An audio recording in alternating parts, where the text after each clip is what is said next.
Family members of Millie Dunn Veasey told me in her last days she'd often wonder if anyone would remember her when she was gone. Well, she didn't live to see the day that this post office would be renamed in her honor, but her legacy lives on through family members who continue sharing stories of her life. How much time you got? Her name was Auntie dear to me. The older one's called her sister, but she was Auntie dear to me. How she got that name, I don't know. Eugene Dunn Jr. says there's too many stories to tell about his Aunt Millie Dunn Veasey, so he shared one of the last. She could talk, and she could talk for days and days. At her 100th birthday party, I thought she was going to talk till she was 101. She died in 2018 at 100 years old.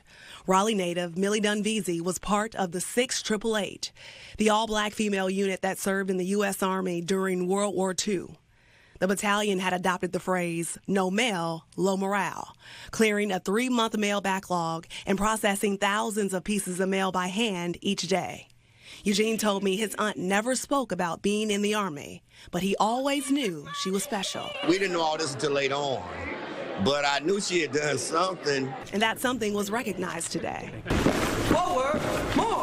Loved ones, friends, and community members gathered inside the St. Ambrose Episcopal Church for a special honor, renaming this post office to the Millie Dunn Veasey Post Office.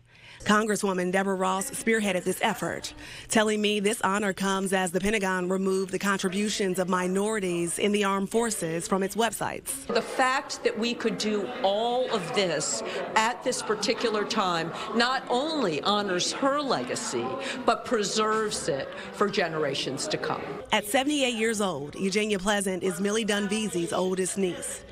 Imagining her aunt's response from heaven to this recognition. Lord Jesus, this is, oh my God, she's a happy somebody. And she's glad that we have on her sorority colors. Bryce Kerner is one of Veasey's youngest great-nephews. It means a lot, especially coming from an HBCU graduate. So I went to North Carolina A&T, she went to St. Aug, and she also went to North Carolina Central. A woman many call a true hometown hero, and whose name is now etched in stone. I thank everybody. And Raleigh Mayor Janet Cowell issued a proclamation proclaiming May 9th as Millie Dunn Veasey Day.